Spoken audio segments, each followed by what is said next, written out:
இந்த வெயிலுக்கு குளு குளுன்னு பாதாம் பால் எப்படி வீட்டிலே செய்யலாம்னு பார்க்கலாம் வாங்க. ஒரு பேன் எடுத்து வச்சுட்டு அதில் ஒரு கப் பாதாம் 5-6 முந்திரி சேர்த்துக்கோங்க. இதை மிதமான சூட்டில் வச்சு வறுத்தெடுத்துக்கோங்க.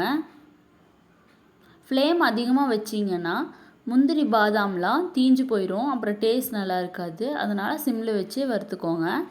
பாதாமும் முந்திரியும் நல்லா வறுபட்டு வந்துருச்சு. இதை ஓரமாக எடுத்து ஆற வச்சுக்கோங்க. மிக்ஸி ஜார் எடுத்து வச்சுக்கோங்க. அதில் 1.25 கப் சர்க்கரை ஆட் பண்ணிக்கோங்க. நான் 1 கப் பாதாமுக்கு 1.25 கப் சர்க்கரை எடுத்திருக்கேன். இந்த சர்க்கரையோட ஸ்வீட்னஸ் மைல்டாக தான் இருக்கும். உங்களுக்கு அதிகமாக வேணும்னா நீங்கள் 2 கப்பாக ஆட் பண்ணிக்கலாம்.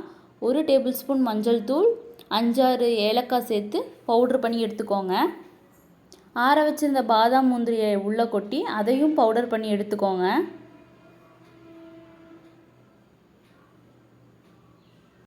கொஞ்சமாக நட்ஸ் ஆட் பண்ணுறதுக்காக நட்ஸை கட் பண்ணி எடுத்துக்கலாம்.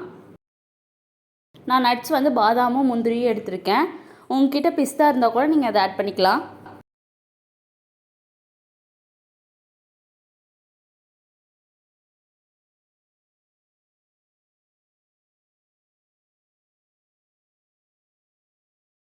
நான் அறுக்கி வச்சுருந்த முந்திரி பாதாமை பவுடரில் போட்டு நல்லா மிக்ஸ் பண்ணிக்கோங்க.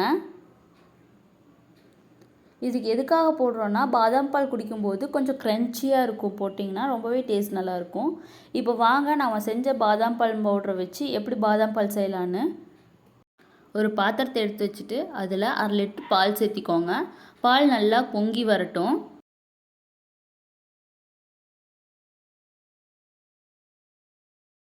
பால் நல்லா பொங்கி வந்ததும் சிம்லேயே வச்சு கொதிக்க விடுங்க. கொஞ்சமாக பால் சுண்டி வரட்டும்.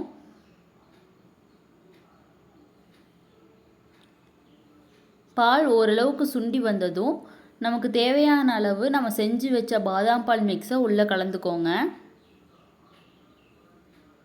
கலந்து விட்டுட்டு நல்லா மிக்ஸ் பண்ணிக்கோங்க. ஒரு 10 நிமிஷம் லோ ஃப்ளேம்லேயே வச்சு நல்லா கொதிக்க விடுங்க. பால் நல்லா சுண்டி வரும்.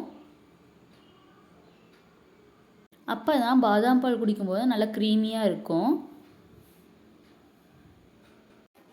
இந்த மாதிரி பாதாம் பால் ப்ரீமிக்ஸ் செஞ்சு வச்சுக்கிட்டிங்கன்னா எப்போ வேணால் குழந்தைங்க கேட்கும்போது நீங்கள் போட்டு கொடுக்கலாம். வெளியே கடையிலேருந்து வாங்கி கொடுக்கணுன்னு அவசியம் இல்லை. வீட்டிலே செய்கிறனால இது ரொம்ப ஆரோக்கியமானதும் கூட.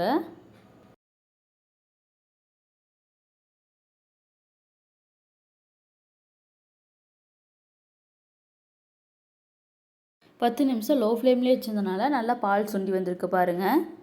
அந்த கலர் நல்லா தெரியும், நல்லா எல்லோயிஷ் கலராக வந்திருக்கும். மஞ்சத்தூள் போட்டனால மஞ்சத்தூள் வாசனை அடிக்கும்னு நினைக்க வேணாம். மஞ்சத்தூள் வாசனை துளி கூட தெரியாது. நல்லா சுண்டி வந்துருச்சு. உங்களுக்கு சூடாக பிடிக்கும்னா சூடாக சர்வ் பண்ணுங்கள். ஒருவேளை உங்களுக்கு பாதாம் பால் சில்லுன்னு தான் பிடிக்கும்னா கண்டெய்னரில் ஊற்றி வச்சு கோல்ட் பண்ணி சர்வ் பண்ணுங்கள். ரொம்பவே டேஸ்ட்டாக இருக்கும். ரொம்பவே ஈஸியாக ஹெல்த்தியாக பாதாம் பால் நம்ம வீட்டிலே இப்படி செய்யலாம். இப்படி செஞ்சு பார்த்துட்டிங்கன்னா நீ கடையிலே வாங்க மாட்டீங்க பாருங்கள். இந்த மாதிரி ரெசிபிஸ் வேணும்னா அபீஸ் குக்கிங் டைரி சேனலை சப்ஸ்கிரைப் பண்ணுங்கள். மறக்காமல் செஞ்சு பார்த்துட்டு எப்படி இருக்குன்னு கமெண்ட் பண்ணுங்கள்.